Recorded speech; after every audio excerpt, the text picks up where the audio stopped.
লতি রাজবাড়ি এক চাষ পদ্ধতি। কেন চারার গোড়া কাটা হয়?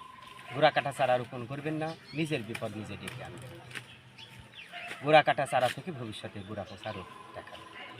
প্রিয় দর্শক, আমাদের লতি রাজবাড়ি এক চারার অন্যতম বৈশিষ্ট্য হলো আমরা মিডিয়াম চারা সরবরাহ করি এবং পুরো চারার গোড়া কাটা থাকে না। এই দেখেন, খুব সুন্দর মানের চারা, সুস্থ সবল চারা, প্রত্যেক চারার গোড়াতে শিকড় রয়েছে। তো আসুন, কেন চারার গোড়া কাটা হয়? দেখেন, এই চারাটার বয়স মোটামুটি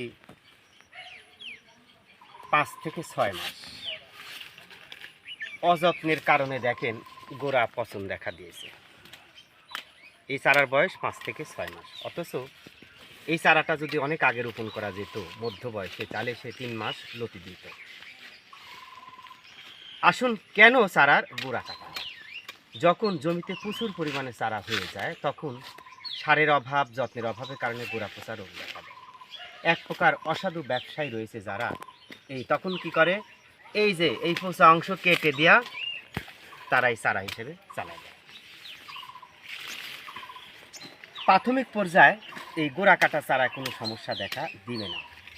যখন লতি উত্তোলন শুরু করবেন, দেখবেন গাছ নেতিয়ে পড়ছে, পাতা হলুদ হয়ে গেছে, টেনে তুলে দেখবেন গোড়া পচা রোগ দেখা দিয়েছে। তাই খাল কেটে কুমির আনবেন না, নিজের বিপদ নিজে ডাকবেন না, ভুলেও কখনো গোড়া কাটা চারা রোপণ করবেন না। ভিডিওটি ভালো লাগলে অবশ্যই শেয়ার করবেন। ভালো থাকুন, সুস্থ থাকুন।